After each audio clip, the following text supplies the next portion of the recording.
Hi, all you good investors. Welcome to another show. Today, I've got a wonderful guest for you. Darryl Brown is portfolio manager at Genus Capital. Darryl, welcome back to the show. It's nice to be with you as always. Now, today's topic is one that I think is really, really important for folks. So many of us in the sustainability space go through this process of breaking up with our advisor. Darryl, you and I have history together. You joined Good Investing back in 2020 and worked with me here as a financial planner. And then a few years ago, decided you wanted to go full service and joined Genus Capital and are now working with clients offering full service portfolio management. So I know you've been on both sides of this thing. Your work before with DIY investors, you would often help people break up with their advisor. Now you're in the position where you're the person that people are breaking up for, that you're sort of the new boyfriend, as it were, in our analogy. What's been the shift in your experience working with DIY investors and then now working with full service clients?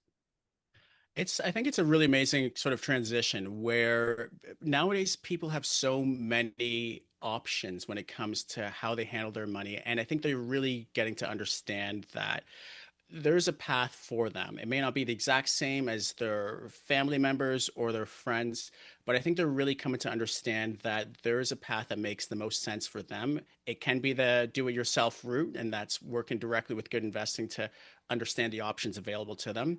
And for other people, it can make sense to hand their money over to a full service investment manager who does all the rebalancing and the trades and really helps people understand their financial picture and making sure that their investment portfolio makes sense for them. So it's really been an amazing transition over the years where people are coming to understand that it's not really one option that's better than the other. It's what makes sense for the individual person.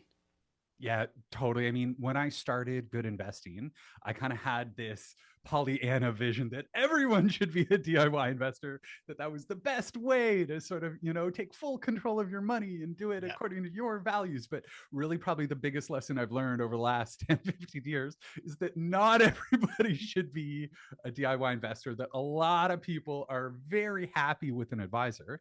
But as I've realized that, it has then come to light that so many people are with the wrong advisor, that are doing it just for default reasons with their, Yeah. because that's who their family's with, or Yeah. they were referred to to a friend of a friend and they feel this sort of connection. So it's now that I've realized so many people should be with an advisor. It then brings up this question of, okay, how do I break up with my old advisor in making the transition to a sustainable investor? For a lot of people, it is an emotional thing. I joke a lot that for people, like, it's not you, it's me. I now understand sustainable investing, that, the values maybe aren't the same as with your advisor, and recognizing, hey, there's a real disconnect there. Oftentimes it's a different vision of the future. These are very deep sort of relationship questions that when it comes to your advisor, I think they absolutely work. In your experience, what are some of the main reasons that people do break up with their advisor? Yeah, I think along the way, and I would add that, before you get to the point at which you've decided that you want to break up with your advisor, there are conversations that you can have. There are questions that you can ask. What is inside my portfolio? Specifically, industries, companies, countries, right? You can start to think about that as a part of your dialogue with your investment person if you have one, right? So you can start there, and depending on how that conversation goes, then you can make the decision to sort of say, well, hey, this is a person who I like them. They're great. They've been fantastic to me, my family over the years. They just may not actually have the solutions that I'm looking for at this time. They may not believe that my money is actually mine and not my financial institutions. And so from there, I think it's really helpful for people to just know that they can move their money. They have the agency, they have the power to say, you know what, this has been great. This has been a fantastic experience. I thank you for your work. And there is another solution out there that is a better, it's a better fit and a better match for me. So I think that's really helpful for people to get comfort feeling. Sometimes people are intimidated with financial professionals, Mm. and so Getting to the point where you can have those conversations, I think, is the first step in moving and in thinking about the different options. Yeah, and it should be a relationship, right? Like I think Yeah, that too often there's absolutely. a bit of a power dynamic between an advisor and their client where, you go in for your annual meeting or, whatever kind of cadence they've got. And sometimes it's like the advisor is just sort of speaking at you and is presenting the Yeah, whole time. And that's not a good relationship. That we do want sort of a conversation here. And I think it's so important for people to raise their values, whether it's climate change, whether it's human rights issues, whatever your values are. When you imagine the world that you want to retire into, feeling comfortable bringing up that ideal future world, and then asking, are my investments aligned with right. that desired future? And so, that conversation can then go in a number of different ways. Hopefully it's a fruitful, productive conversation. But I have seen a lot of folks who stay with their advisor for too long. There, one thing that I notice, people doing why they get stuck is analysis paralysis. That people get really stuck on, oh no, what am I going to do? I know I need to move, but it feels really daunting, and there are sort of too many choices. I think sometimes people get worried that they're going to disappoint their advisor, right? That it is a bit of an emotional thing. What are some of the other reasons why you think people might stay with their advisor longer than they should? Loyalty is a big one. Friendship, it could be, or a family member. Um, Ultimately, it comes down to fear. Fear of recognizing that this could be a disappointment to the individual on, the other side of the Zoom chat or the other side of the conversation. They don't want to feel like they are doing something that's wrong. And they're also fearful of, as you mentioned, the other options that are out there, making sure that they get the solution right. And I think that's been, sort of the flip side of the coin in terms of all the various options that we have available to us as investors nowadays, is that, yay, lots of options, but geez, like which one do I pick from?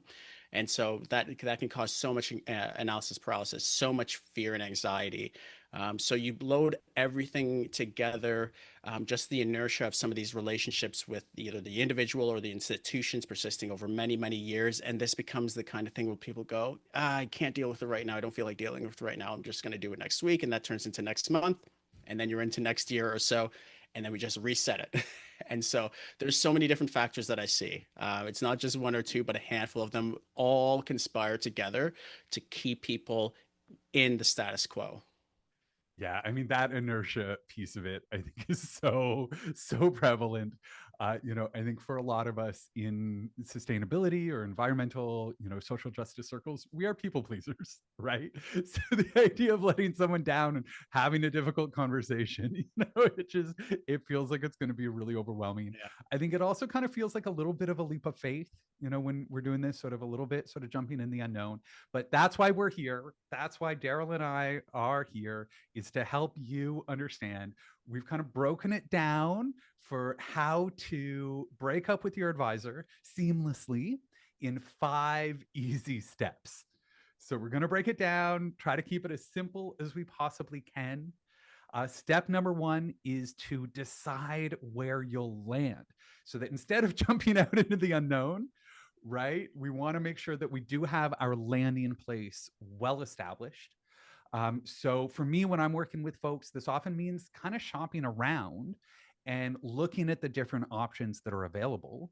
For you, Darryl, on your side of the equation, what does that sort of shopping around process look like? Yeah, for some people, they have a person, they might have an individual or an institution in mind, alongside the consideration of a do-it-yourself option. Very broadly, most people experience three different available options. There's the do-it-yourself route, there's the full-service advisor channel, which is the one that I'm in. There are robo-advisors, which are kind of in between. So very broadly, people have those three options in front of them. They might decide that maybe only two or just one work for them, and then they go investigating within that channel. And so it's helpful to have that channel narrowed down. But even within those various, what I'm calling channels, those various avenues, there are so many options out there. I would definitely encourage people to get started. Start looking, start checking out these various options and comparing and just looking up, and understanding the different terminologies, the different types of investment management firms out there.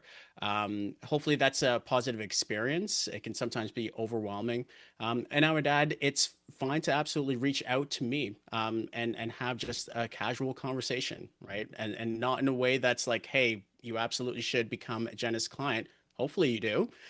But let's talk about the different options that are out there. Let's talk about where you're at. Let's talk about the lingo, the language, the acronyms. All that stuff serve to really paralyze people because they don't know what they're talking about. They don't know what they're reading. And so that is something that I absolutely love helping people with. Is it's for me, it's really more about supporting people in this phase, whichever direction they decide to go. Yeah, and I think it's important for people to understand that it is standard in the industry to offer free consultations. Yeah. We all do it. I offer free consultations for people who are figuring it out. You offer free consultations for people who are figuring it out. Any advisor worth their salt will offer a free consultation. We're not expecting you to jump in blindly on this. As well, it's a great reason if you are exploring, especially between sort of DIY versus robo versus full service. In my classroom, I did a foundations course where one of the most important modules was looking at sort of, okay, what does it actually mean to DIY versus what does it actually mean to use full service? It's funny because when I did the course originally, I did it sort of as a cohort. So we were doing Zoom calls, and I figured for the last week, I would do two options and people could choose their own adventure, either full service or DIY. And 90% of people chose both and wanted to come to both of them to be Yeah. able to explore both of those. So those videos are in the classroom. If people do want those resources, certainly learning the language and then getting really comfortable with the free consultation process. And so, from your lens, how does a good initial meeting go? That when you're meeting someone for the first time, like give us a sense, like what kind of vibe is that? Is it like a first date? Is it a business meeting? How do you approach that? Starts off very much the same in asking, how did you hear about myself or Genus as a company? What path were you on? Where are you? What were you looking at? Was there a particular solution that you were looking for, or a particular problem that you have or had? And then we work around that. It's a discovery type conversation and getting to know that person, their journey, how comfortable they are with investment language, how engaged they want to be with their finances, their history with money, their, both positive and negative, the things that they're looking for, the things that have worked in the past, that haven't worked in the past. So we cram in quite a bit, in a very fun, casual, light Q&A to really understand, okay, like what are the best paths forward, right? Who else is in your household, right? And how do they feel about, this whole money thing? And how do we, sort of have you two working together in lockstep or not? Because people can have different solutions that work for individuals in the same household. So it is 100% a discovery, sort of overlaying a theme for that first call, and then we work through the available options, for people. But it's great when people come willing to share, not just here's how much money I have in these various accounts, tell me what to do. It's talking about their own story, not the least of which includes their personal values, right? How they live their life, the things that they absolutely, sort of do to make a difference, that they do toward with a sustainability lens, and or things that they don't do, right? And the idea that, hey, maybe there's a possibility to reflect that in your investment portfolio. For somebody who, sort of doesn't own a car and cycles, takes transit, is really sensitive to climate change and the climate crisis. Do you want to open your portfolio and see ExxonMobil? Probably not, right? So that's really the core of the first meeting is discovery. Yeah, I mean, I find I ask so many more questions than I provide answers to in this first meeting. That it really is about listening a lot and getting a feel for it. Sometimes people do come with sort of their list of assets and they've got their spreadsheet and they're just like very organized. I don't even really care about the numbers in the first call. Sure, it's helpful in a little bit, context, big picture, but that's really not what I'm interested in. I'm really interested in understanding sort of where your money currently is sitting, what's not working. If you are shopping around, there's usually a reason why. What is that reason? What's not working in your current system? Where's the friction in the process? Right. What are you struggling with as it relates to money? And then this someone's psychology, really understanding how someone feels about money, how they approach these conversations. The family dynamics are so critical. What do you think are some sort of green flags that if someone's trying to find a good advisor and a good fit, what are some little signals that they might be able to say, hey, okay, this advisor's sort of got my back? I think where people are asking thoughtful questions and they don't feel scared to ask those questions, I think that for me is an indication that there's probably a good fit, especially with me. I absolutely love when prospective people who I may be working with or my existing clients ask really tough questions, right? And so when somebody comes in and says, "Hey, this is the thing that I tried, and these are the questions that I've asked, and I was told this, and it didn't quite make sense to me, and I tried to go back, and there wasn't the transparency that I'm looking for," to me, that's a green flag. To me, that indicates somebody who wants to have an engaged relationship with their finances, and that's something that I encourage, right? I think it makes for an absolutely far better relationship that I have with them and relationship that they have with Genus as their investment manager, knowing precisely what's going on with their investment portfolio, how and why it's created for them in the manner that it is. Like these are really, I think, helpful parts of the advisor relationship that you don't see in the rest of the investing landscape out there. It's just, hey, here's a chart. It shows your money going up. Give me your money and go away. Well, that's kind of the existing landscape, and that's not really sort of the way I operate with people. Yeah, I mean, I think it is, the ability to go deep on a first date is always really nice, asking tough questions, getting to a point where it's values. I think showing a bit of vulnerability that anytime, a client opens up to me a little bit and, if they start to tear up, like tell me a story about why and, why this matters and, an experience there, like I've absolutely had that. And that to me is so heartwarming. And when we can kind of make that connection, where someone is able to show that vulnerability and for me to really provide a little bit of reassurance that they're doing the right thing, that they're on the right track, they're asking the right questions, and to go there with them, right, to show some empathy. I think those are all really good green flags. You mentioned sort of that there are some, I'll call them players in the game. There are some sort of folks that are very much in it for the game and in it for the money. And so what are some of the red flags? You mentioned sticking just to the numbers. If people only talk about performance and growth of a Yeah. portfolio, what are some other red flags? If someone is meeting with an advisor, things that might cause them to sort of get a little shifty eyed. Yeah, I would say performance is solidly the sort of over relying on an idea that you can only ever make huge sums of money with little to no risk is far and away the number one red flag. You can add to that the exact opposite of what I was talking about, the sort of the intention to keep people away at arm's length through an advisor, prospective advisor saying, no, no, no, no, no, just you don't need to know about that. Leave it with us. We'll take care of it. And not having this, sort of desire to share and inform you. I think that's another red flag right up there. So those are the one and two ones, the number one and number two that I see most often, or sort of, uh, you know, that people come along and they sort of say, well, this is what I was told, or this is the experience or the conversation I had. And usually there's some element of performance that gets just shot right to the top. And then as they start to inquire a little bit more, there's this idea that, people should be shut out and they should not have visibility to know what's going on with their own money. So transparency is important. I'll add to Transparency. it. I think power dynamics.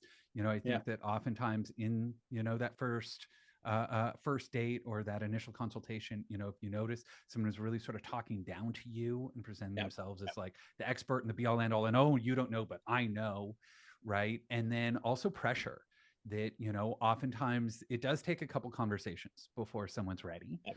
And so giving someone time and space, and making sure they understand that, yeah, it's totally cool for you to evaluate your options and figure out the right fit for yours. Whereas I have seen some advisors who use very much pressure sales tactics in that, Yep. and that to me is always going to be a giant red flag if you feel that you need to sort of sign on the dotted line before the end of the meeting.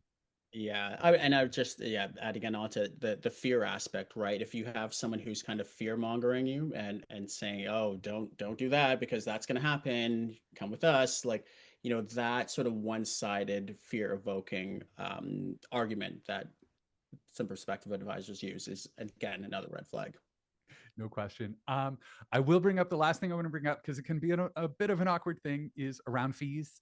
That I think it's Yep. an important part of the free consultation is, Yep. being really clear and transparent about, fees and how they work. How do you approach that conversation? Yeah, so firstly, like a quick sort of 101 on fees, because this can be a really tricky one when depending on the language, and I'm seeing it more and more. So broadly speaking, how we charge for fees at Janus and how most other full service investment managers charge for fees is largely similar in that it's a percent of your overall asset base. Gone are kind of the days where you have commission-based charges in your account. It is very much more a you're being charged 1.5%, 2%, sometimes more at other financial institutions. That's how you are paying for the interaction that you're having with your person. Now, you have to be careful with the language if you're ever asking a financial advisor how much you are paying them fees, because there are two fees that most people are paying. They're paying, number one, what's called an advisory fee, which is generally paid to the person across the desk or on the Zoom call with them. The person who's providing advice, that's one part of the overall fees that people pay. And then there's the investment management fee that's really tied more to the actual rebalancing and structure and management of your actual investments. And you wrap that all together, and that can be an average on Canada. On average in Canada, that fee is around 2% or so. So careful, because a lot of people will still ask their advisor, "How much am I paying you for my investments?" And the advisor will just tell them the advisory fee, and they'll admit the investment management fee. And I've seen that over and over and over again.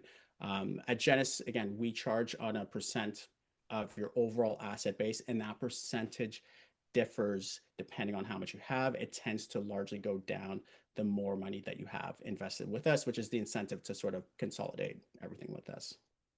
Amazing. Yeah, it is standard practice. The more money you've got, the lower that percentage will get. That's just the Fortunately, economies yeah. of scale and how it works. And then I think that's a really, really important point to distinguish between, what I'll call the advisory fees versus the product fees. Yeah. And it's, again, the language on this in my world, we talk a lot about MER, the management expense ratio. That's typically viewed as the product fee, right? Yeah. Sometimes the advisory fee is wrapped into the MER, but not Yeah. always. Yeah. And then I think your point is a really important one, that too many advisors, I've seen this thing where, it is standard practice in the ballpark of about 1% for the advisory fee per year. And so a lot of advisors will say, hey, I only charge 1%, but then Right. not tell you that there's a product fee on top of that. And so I think it's really nice. The way I always suggest people do it is to, pick a number. It doesn't have to be the exact amount of money that you've got, but pick a nice round number, whether it's $100,000, $500,000, $1 million, 10 million, whatever, pick whatever you want, and say, on this dollar amount, what are my total fees going to be for the year? Yeah. And that way, it kind of forces them to say, okay, and all in, what are those fees going to be? And understanding that, yes, that should be part of the equation. I always love when people are shopping around. Oftentimes, especially if people are in mutual funds, moving to a full service advisor like yourself is still going to save them a lot in fees. It'll still come down quite a bit, but it's really not the only consideration. I think that a big, big part of this is understanding what is the service that you're getting for those fees. And so not only, saying what is the all-in fee, but then also having the question around, well, what am I getting for that? Thank You you for that. know, how often should I expect to hear from you? Are we going to review things? What services are you going to provide?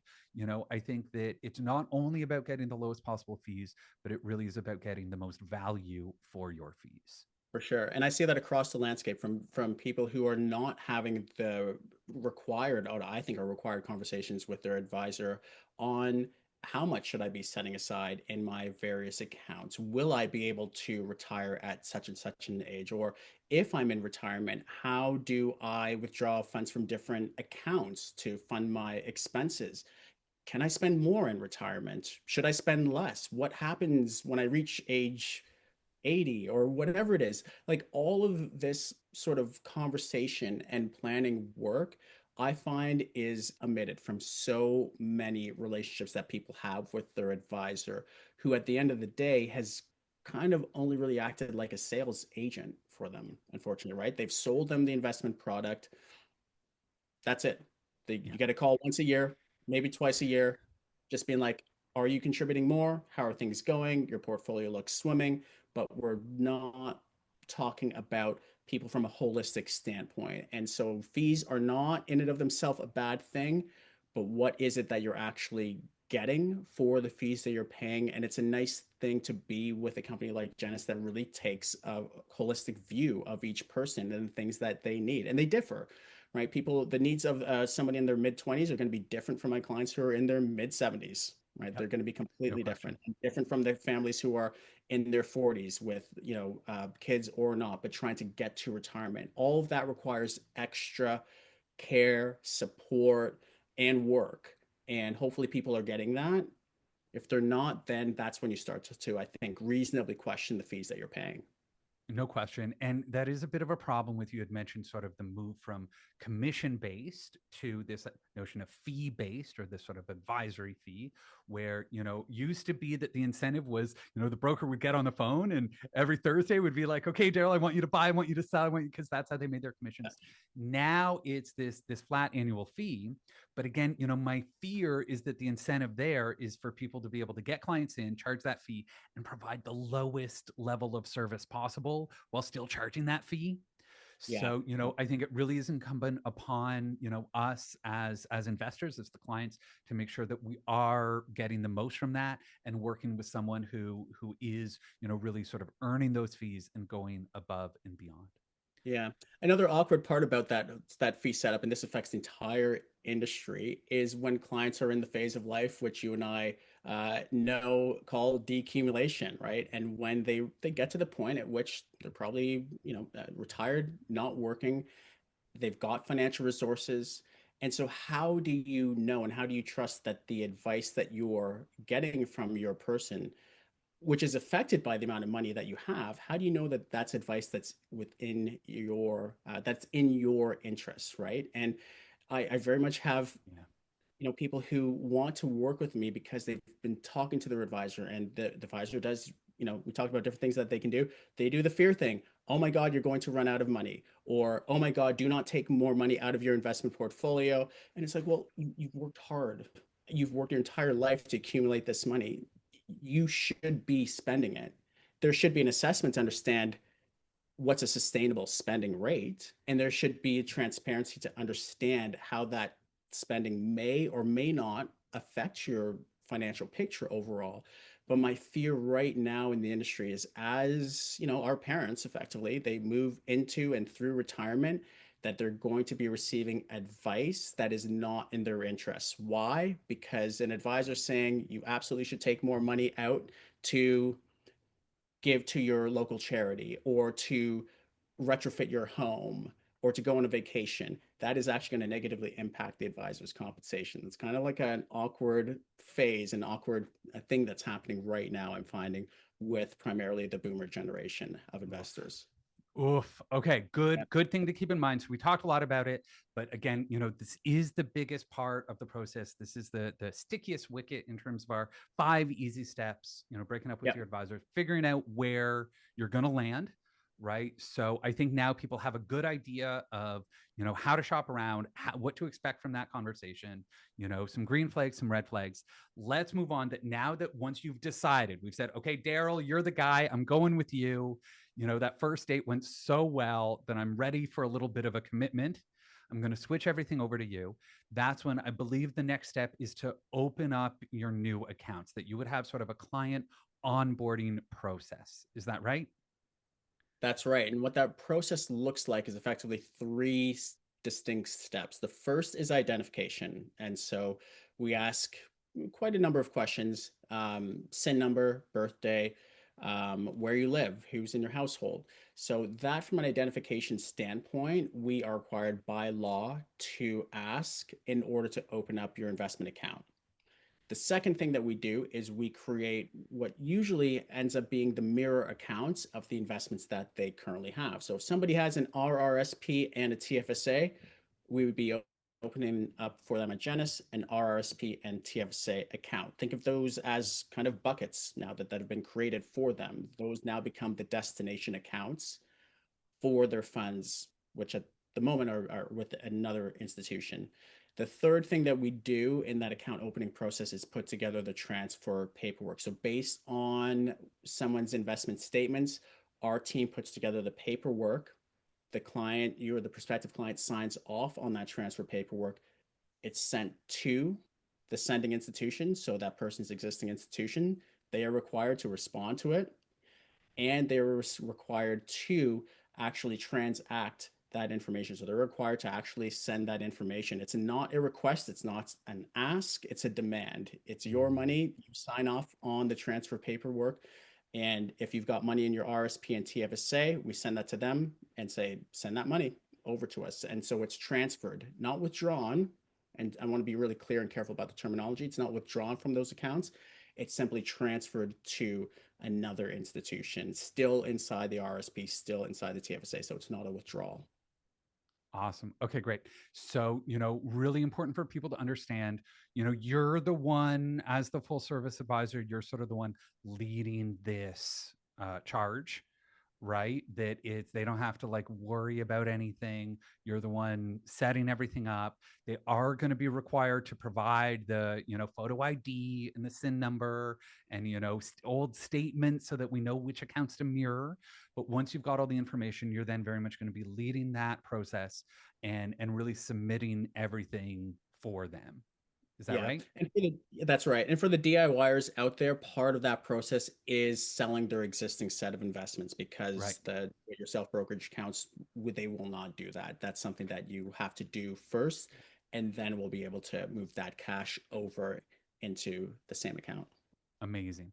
And then from there, there are going to be potentially some tax implications.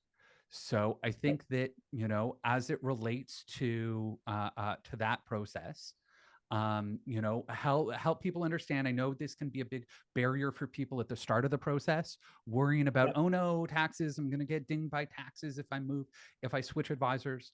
I think one thing right off the bat, it's really important to clarify is that if you only have registered accounts, so if it's only RSPs and TFSAs and RESPs, then there are no tax implications of switching whatsoever. No Is that tax correct? implications whatsoever. That's correct. Fantastic. So it's really only going to be those people where, if you've got your tax shelters maxed out, high five, congratulations, you're doing great. You've got enough money that you can afford to pay taxes now, right? And that it is going to be those unregistered accounts where there could be taxes. What's the process before you sort of submit any forms or documents? What's the kind of process that you go through with a client regarding taxes? Those clients, what we do is have them send to us their investment statements so we can do an assessment of what the possible tax implications might be. And by tax implications, the majority of the time we're looking at what are called capital gains taxes. Those are the taxes that you would be paying if an investment has gone from X value to now it's 2X, let's say, over a number of years. The way capital gains work is that the government says, well, you've made whatever the number it is, let's say it's $1,000, you are required by law to take 50% of that number, add it to your income for the year. That's roughly how your capital gains taxes would be calculated again only in non-registered accounts. And so people have a number of different investments sometimes within their non-registered accounts. Sometimes they choose to sell everything all at once and move it over because maybe the capital tax or the capital gains tax is not that big. Or maybe they just really don't like where they're at right now and want to just pay all the taxes at once and move. Sometimes it'll make sense to stagger those sales over the course of the year. So right now is a perfect example where I have or have had one large non-registered client sell some of their assets and move it over in the month of October, and then the balance would come over in January or February of the next year, just to stagger the years in which they're reporting those gains and how much of that gain gets added to their income for tax purposes, because that's really what the government is looking at, your total income for the year.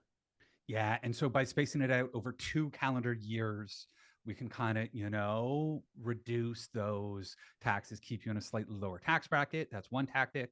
There's another tactic I've used called tax loss harvesting that, we pay taxes on the things that are up, but on the things that are down, those losses can actually be used to offset gains. So, That's right. especially with bonds right now, a lot of people own bonds in their portfolio that pay interest every year. But, because interest rates spiked a couple of years ago, a number of my clients have had some bond funds that are in a capital loss position. So, really, I don't want people to worry about these fine details.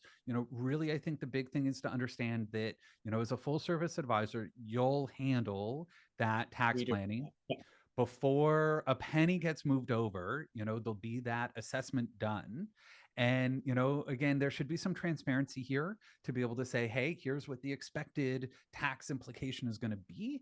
And then, if it is a tough pill to swallow, if it is a large number, which again, you're only paying this on your profits, right? So it's only Yeah. good news if you're paying Yeah. taxes, right? Yeah. But what that does mean is that, if it is going to be a large number, then there are some approaches that you might suggest to someone just to kind of like space it out or make it a little more efficient. Yeah, I'm glad you called that out. That's a really helpful thing to know that, for the listening audience, the gains tax applies to just the gain, not the entire amount, So it's just your profits, just the right? profit, So just the it's gain good over the, news when we're yeah, paying taxes. amount. It means you've done well. Okay, sweet. So now we're at the point where we've figured out where we're going to land, which is the trickiest bit. We've opened up the new accounts. We've submitted or we've done the tax implications, right? And submitted all the documents and right. And so now's the time where step number 4 is my favorite part of the process that I often suggest to clients that we now send a courtesy email to your old advisor. This Oh, is nice. the The breakup act letter. of the breakup letter, Yeah. right? Dear John, I think is what they used to call it. So, help us understand, what is that process? Do you have like a template that you've used? Like, what does that look like for you as sort of the new advisor helping somebody break up with their old advisor?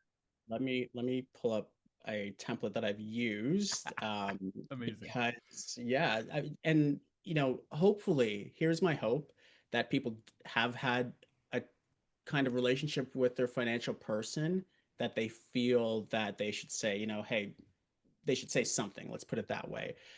While it's great to have new people to work with, it doesn't always feel great to observe that they've had the experience where they're like, I gotta go. Like it's been awful. I don't even want to talk to this person anymore who's been managing my household's finances.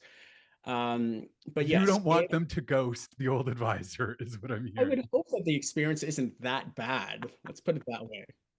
Sometimes it is. Anyways, if it isn't, and you do want to say something and you're struggling for the words, um, one that I just helped a client with is, Dear blank, I'm writing you to inform you that I've made the very difficult decision to move my investments from your firm.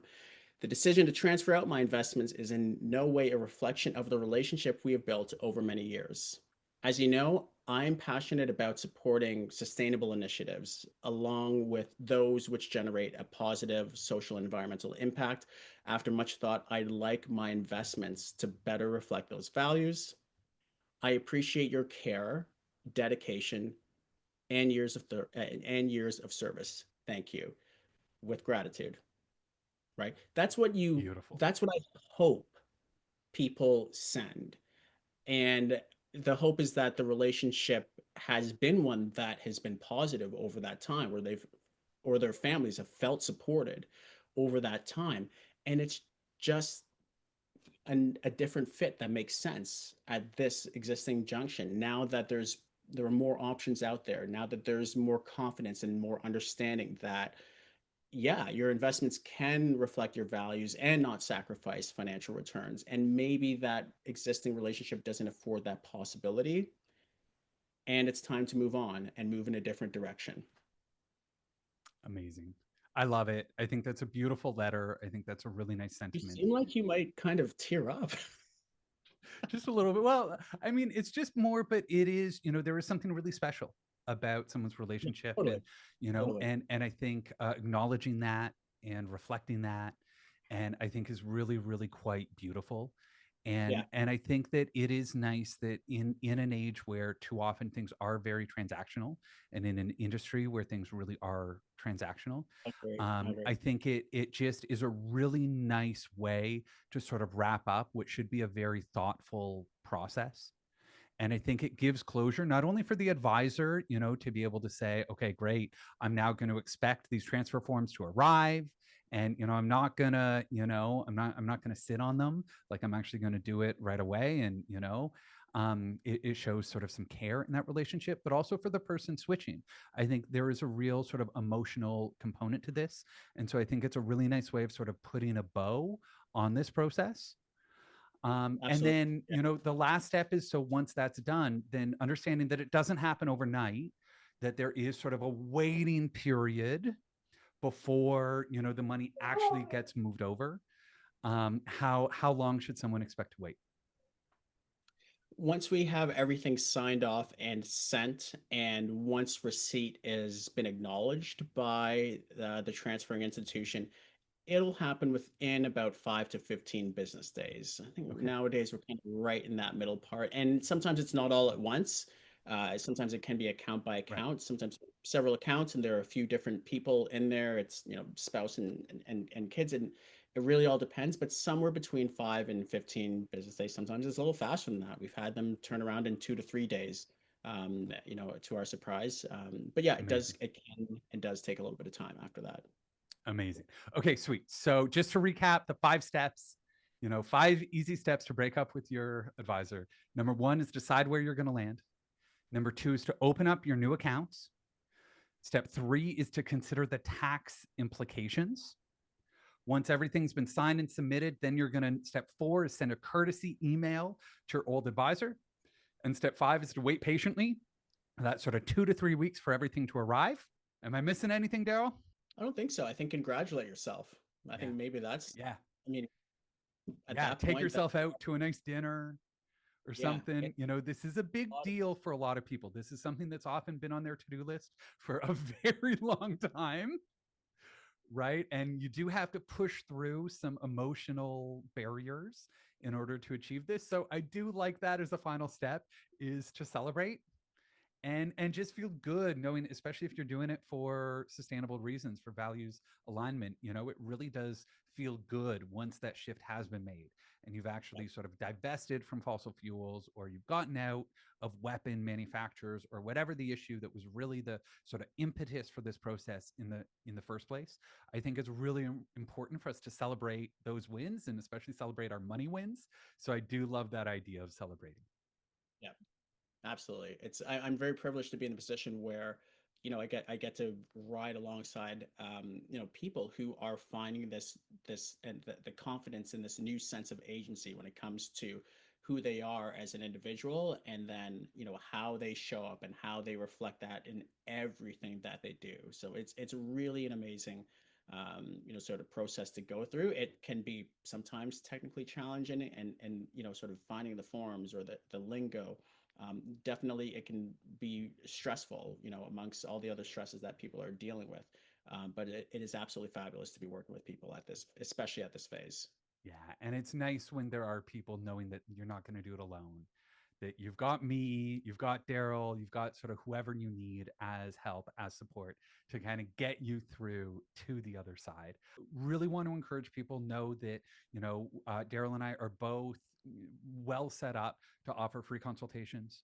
I'll provide links in the show notes so that, if people want to set up a free consultation with me, if you want to understand the different paths that are available, I've got some great resources in my classroom.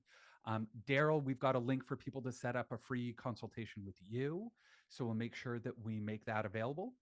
And yeah, any last sort of final thoughts or kind of call to action for someone who's been thinking about firing their advisor and has listened to this whole episode, maybe even taken notes along the way to all the information, what's the final words of wisdom you've got for them?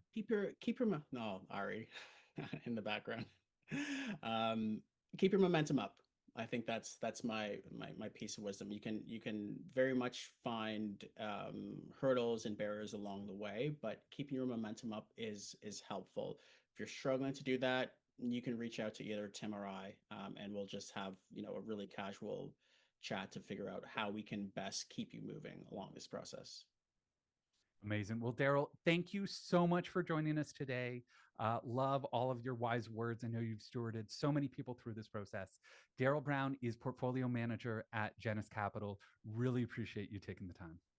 Thanks. I appreciate you inviting me back, Tim. It's great to chat with you. If you've made it this far, you're an absolute gem. Thank you. Stay in touch by subscribing to my free newsletter. Got questions about sustainable investing? I'm here to help. Join my classroom where I have lots of resources and mini courses. I also do monthly Ask Me Anything sessions so you can get all the help that you need. Links are in the show description. Cheers.